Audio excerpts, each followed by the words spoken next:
পৌষ মেলায় মা বাবার কাছ থেকে হারিয়ে যাওয়া এক শিশুকে পুলিশের সাহায্য নিয়ে মায়ের কাছে ফিরিয়ে দিল বীরভূম জেলা আইনি পরিষেবা কর্তৃপক্ষ। বুধবার মেলা প্রাঙ্গণে মুর্শিদাবাদের বড়ুয়া থানা এলাকার এক শিশুকে কাঁদতে দেখে আইনি পরিষেবা কর্তৃপক্ষের প্রতিনিধি মহিউদ্দিন আহমেদ ও আইনের ছাত্রছাত্রীরা শিশুকে নিয়ে যাওয়া হয় পুলিশের কন্ট্রোল রুমে।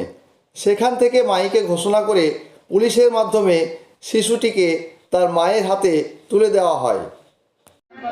আমাদের বীরভূম জেলা আইনি পরিষেবা কর্তৃপক্ষের তরফ থেকে যে শান্তিনিকেতন পৌষ মেলায় যে স্টলটি করা হয়েছে, আজকে তৃতীয় দিন। তো আজকে আমাদের একটা সাকসেস স্টোরি হলো যে আমরা এখানে বসেছিলাম সবাই মিলে, ল স্টুডেন্টস এবং আমি সবাই মিলে।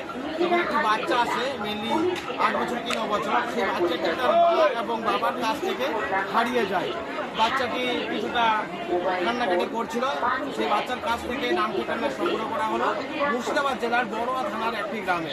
তারপর আমরা সেই বাচ্চাটিকে নিয়ে পুলিশ ক্যাম্পে যাই, যেহেতু আমাদের পাশেই পুলিশ কন্ট্রোল যে রুম, সেখানে যাই। পুলিশের জায়গায় পুলিশের মাইক থেকে মাইকিং করা হয়, পুলিশও সেই মাইকিংটা করলো।